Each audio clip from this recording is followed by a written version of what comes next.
যেমন অস্ট্রেলিয়াকে হারিয়ে ভারত ফাইনালে, ঠিক তেমনই নিউজিল্যান্ড ও সাউথ আফ্রিকাকে হারিয়ে ফাইনালে।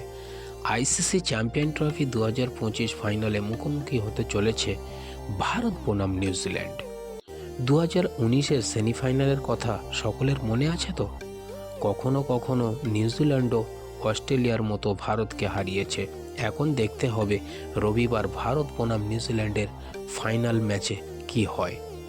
তার আগে সাউথ আফ্রিকা বনাম নিউজিল্যান্ডের সেমিফাইনাল ম্যাচের সারাংশ আমরা যদি একটু দেখে নিই, তাহলে দেখতে পাবো সাউথ আফ্রিকার কোথায় এমন ভুল ছিল যার ফলে সেমিফাইনাল ম্যাচ তাদের হারতে হলো। টসে জিতে প্রথমে ব্যাট করার সিদ্ধান্ত নেয় নিউজিল্যান্ড। সিদ্ধান্ত একেবারেই ঠিক ছিল, তবে মাত্র 21 রানে আউট হয়ে যায় উইলিয়ম। তারপর শুরু করে রচিন রবীন্দ্র এবং কেন উইলিয়ামসন, দুজনেই সেঞ্চুরি করে।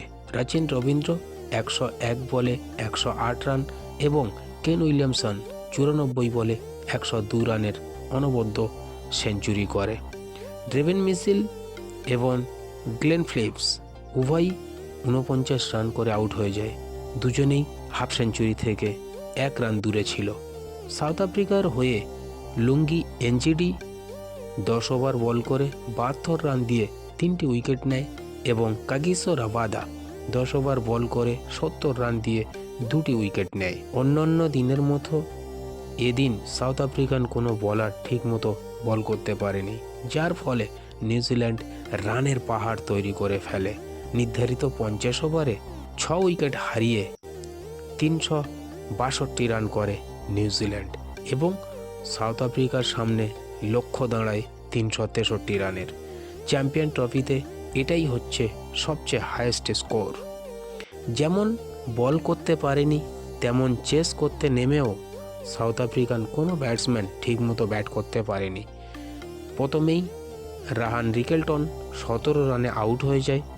তারপর ক্যাপ্টেন টেম্বা ও রাশি ভেন্ডার দুজনেই অনবদ্য 105 বলে 105 রানের পার্টনারশিপ গড়ে তোলে এবং সাউথ আফ্রিকাকে ম্যাচে ধরে রাখে।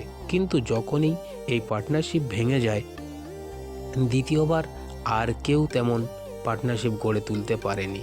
ডেভিড মিলার যদিও অনবদ্য 67 বলে 100 রানের দারুণ একটা সেঞ্চুরি করে, তারপরেও তাদের ম্যাচ হারতে হয়। নির্ধারিত 50 ওভারে 9 উইকেট হারিয়ে 312 রান করতে সক্ষম হয় এবং নিউজিল্যান্ড শেষ পর্যন্ত সেমিফাইনাল ম্যাচ জিতে যায় এবং আইসিসি চ্যাম্পিয়ন ট্রফি 2025-এর ফাইনাল খেলার যোগ্যতা অর্জন করে। ধন্যবাদ ভিডিওটি দেখার জন্য।